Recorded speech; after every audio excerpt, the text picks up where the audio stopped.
From style, class, sass, and more, this next person I got going behind the brand with, Tikisha the Visionista. You know, she gives a little bit of that and then some.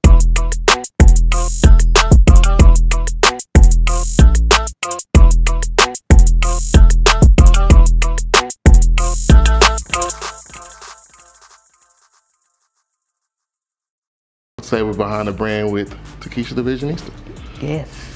How you doing? I'm good, thank you.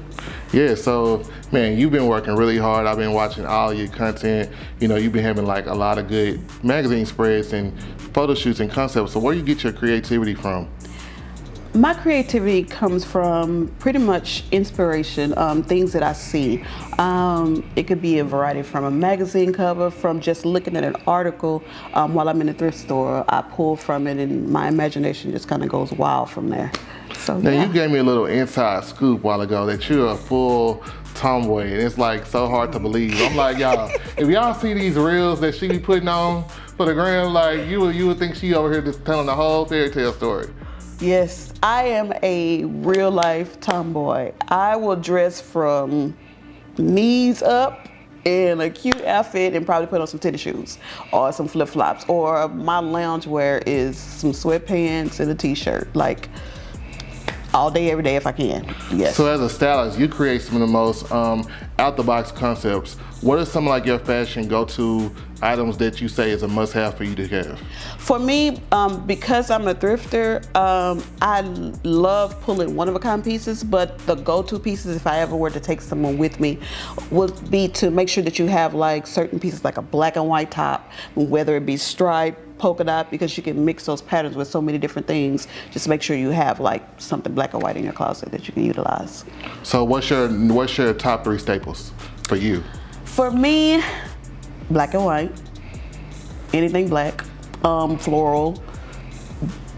I'm a black type person. I love black and white. It's just clean across the board, and I feel like once I have that statement piece, I can pop anything with it. For me right now, what's hot too is leopard print. That's like my favorite color. So you a print type? Yeah, I'm a print. I call myself the queen of print because I'll mix anything. Now, as being a creative in the fashion industry, you know, you're from Dallas Fort Worth, how would you say the culture of being where you are has inspired your fashion taste and style? I don't know, because I've always thought outside of the box. My mind, I feel like, and not to offend anybody or anything, it's not here. Like, I feel like me, my aura and everything is like overseas. So I look like beyond. Right. Dallas, Fort Worth, Texas, even New York and all of them. I look beyond that, and like that's my vision, so it's kind of hard for me to say. I mean, hey, I feel like sometimes that can be very true. You can be on your fashion years where you are. Mm-hmm. Now, if you had to have like full creative control over any concept for any brand, what brand would you want to work with, and what concept would you want to bring to the table that you haven't seen them produce? Oh, that's hard to say for me, because I guess with me, I don't really look at brands. I look at what I can do with just whatever that piece is. If there was a particular brand I could pull from, probably like H&M or something. Like, I'm not really a brand person. But we're not the coolest monkey in the jungle, though. Oh, no. No, not at all. But I'm not a brand person. I think that's what makes me different, because I don't. It's about the look. It's about the look. It's about what I can do with this piece over here, because I feel like in my philosophy to myself, they'll never know the brand. It's on your back. It's on the inside of your clothes. So it's what you do with that article that you have in front of you and the color that you have in front of you versus the brand that's in the shirt. So. Now, I know a little bit of your backstory. Your whole family is a whole family of creativity. Your husband raps, your son raps, and your daughter, she sometimes models for you, and you style your whole family. What was that like, being married and discovering, like, man, this is what it's gonna be? For us over here, like, I've always been quote unquote weird, like even in high school. So me and Norris have been together since high school. Wow. So like, I was weird back then, so it kind of just came along with me. Like, and then with Norris, you know, he started rapping, so like, I mean, it was just like evident, like, okay, yeah, I'm gonna style you. Now my kids, that's something totally different, because they just believe in their heart that I'm not a stylist. They believe I can't dress them. Like in real life, you would think, but no, they don't fool me when it comes to dressing. So you have to fight to cooperate on set. Listen, I do. The only time I styled my son was his senior pictures. That's it. That's all you get, Mom. That's all you get. That is all I got, like in real life. And he's a whole rapper. That's it. So, and then my daughter, like she's modeling. She picks it up here and there, and she likes it.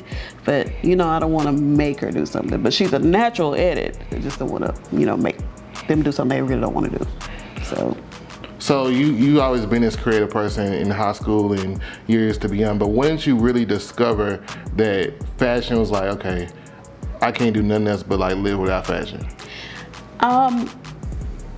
Probably when I was younger. It started when I was in high school. My mama used to take me to the thrift store, so that's where it all started from.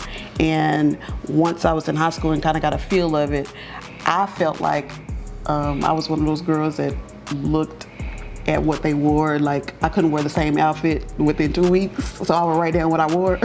This sounds crazy, but I would write down what I would wear. Like, and you had a whole like, lookbook. Listen, and I can't wear that outfit, and like in real life, I kind of do that now. Like, not on purpose, but I do.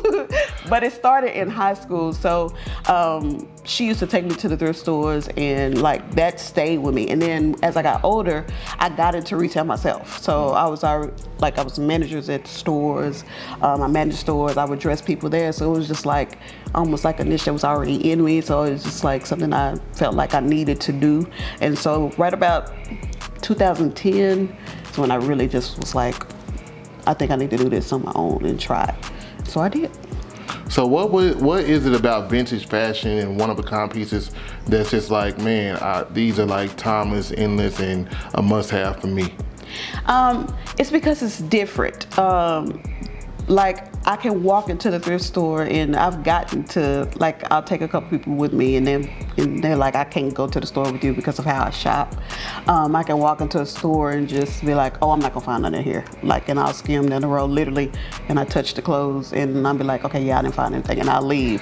It's something that is just, when you know you have like a gift, but you better be utilizing it, and because if you're not, I feel like it's gonna go away, or like, you know, God will pull it away from you because you're not utilizing or specializing what you're supposed to do.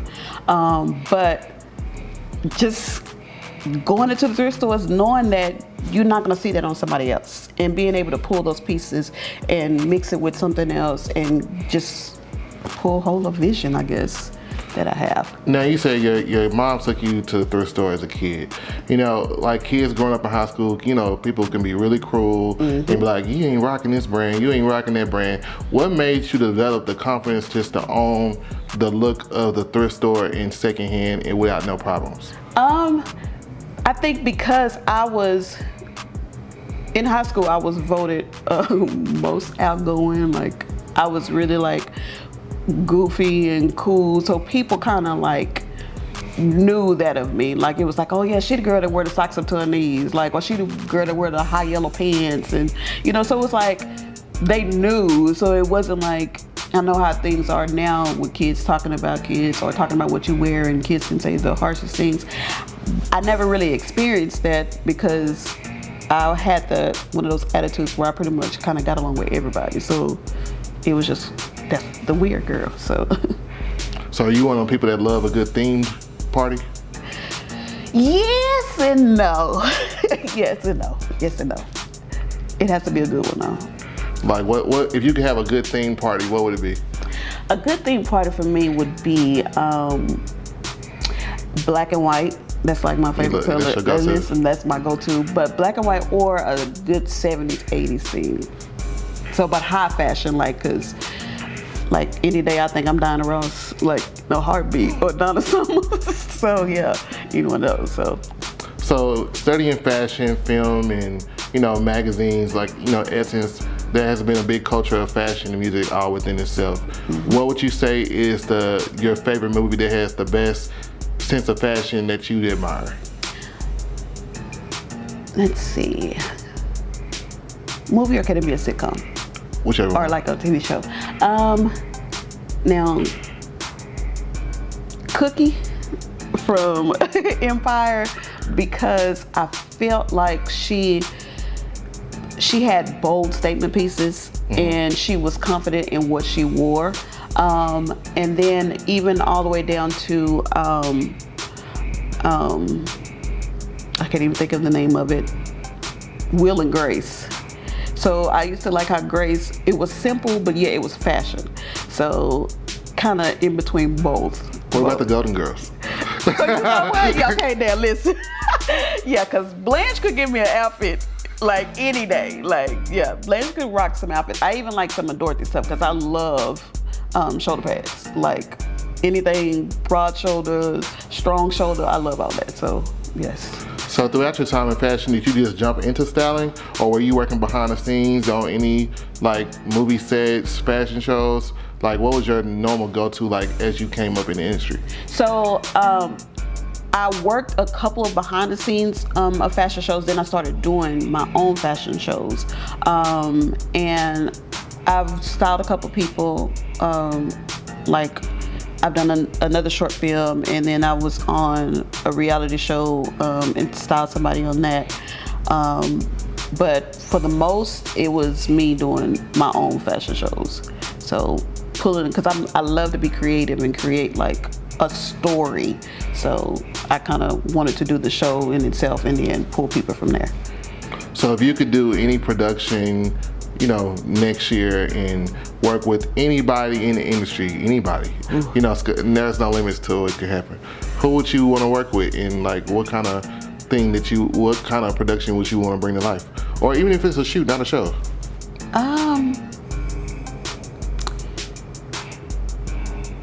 There's a few people, but the last names I couldn't even tell you. So I'm very infatuated by, her name is Iris, the older lady. Her style and fashion, I think her last name is, I don't know why it slips with me, Iris Appel. She's an older lady that wears like all this chunky jewelry. Her accessory pieces with, let me see who else.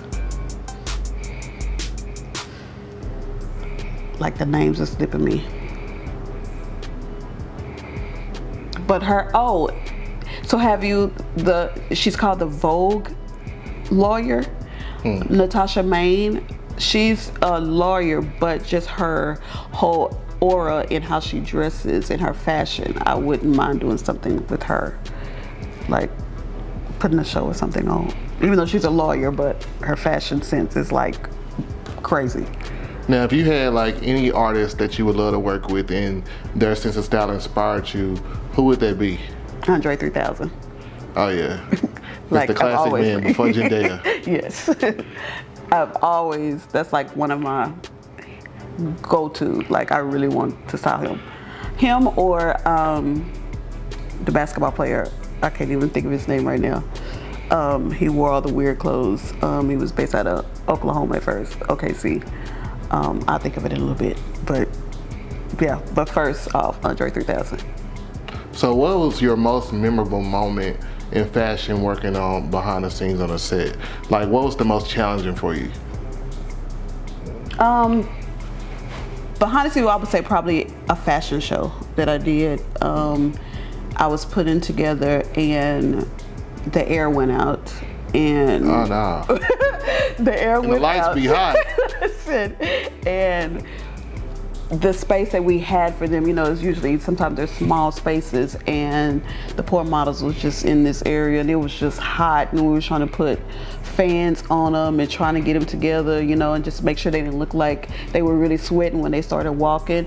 But like for the most part, I think that was one of the best shows because we like endured the heat and they brought it. Like it was like, hey, they was ripping the runway for real. Like for real, it was hot, but it came out good. Now you go by Tikisha the Visionista. Yes. What is the ultimate vision for your brand, period? The ultimate vision for my brand is to, what I say, or what I call, to have campaigns overseas. I want to fly out overseas, shoot, do a photo shoot, come back home, call whenever they need me to do a campaign, and that's it, and come back. That's like ultimate goal. So what do you appreciate about the culture of fashion in the state of where it is now? I appreciate that people are able to be themselves, right. And you know, just do them.